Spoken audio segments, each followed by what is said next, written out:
1400 మంది పోలీసులు అక్కడ మోహరించారు.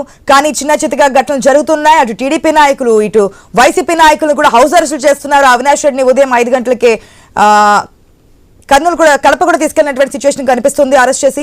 ప్రజెంట్ అయితే శాంతియుత వాతావరణంలో ప్రతి ఒక్క ఓటరు ఓటుకు వినియోగించుకోవడానికి ప్రయత్నాలు అయితే చేస్తున్నారు. కానీ అసలు ఎందుకు ఇదంతా? మనం గత ప్రభుత్వంలో అధికారంలో ఉన్నప్పుడు ఎలక్షన్స్ టైంలో చూసాం. నీదా నాదా కుప్పంలో వైనాడ్ కుప్పం అని అటుపక్క వైనాడ్ పులివెందుల అని టీడీపీ నాయకులు చేస్తున్నటువంటి విమర్శలు చూసాం. సో ఇప్పుడు పులివెందుల నీదా నాదా అన్నట్లుంది పరిస్థితి. ఒక జెడ్పీటీసీ ఉప ఎన్నిక స్టేట్ వైడ్ ఇష్యూగా మారింది. ఏడాది టర్మ్ కూడా లేని జెడ్పీటీసీ స్థానం ఉప ఎన్నిక అసెంబ్లీ సమరాన్ని తలపిస్తోంది. సిట్టింగ్ వైసీపీ రూరల్ టీడీపీ అంతగా ఫోకస్ పెట్టడానికి సర్వశక్తులు ఓడడానికి కారణం ఏంటి? ఇక్కడ ఒక ఇంట్రెస్టింగ్ పాయింట్ తెరపైకి వస్తోంది.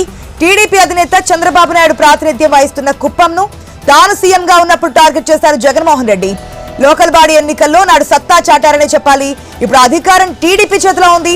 జెడ్పీటీసీ బైపోల్ రూపంలో వచ్చిన అవకాశాన్ని టీడీపీ అందిపుచ్చుకుంటుంది అనుకోవచ్చు.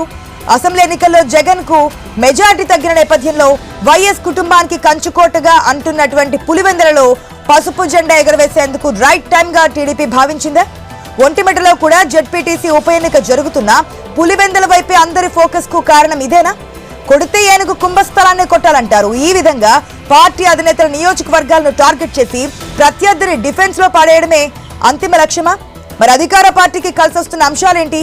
పులివెందులలో వైసీపీ పట్టు నిలబెట్టుకుంటుందా? ప్రచారం నుంచి ఇవాటి వరకు జరుగుతున్న గొడవలకు కారకులెవరు?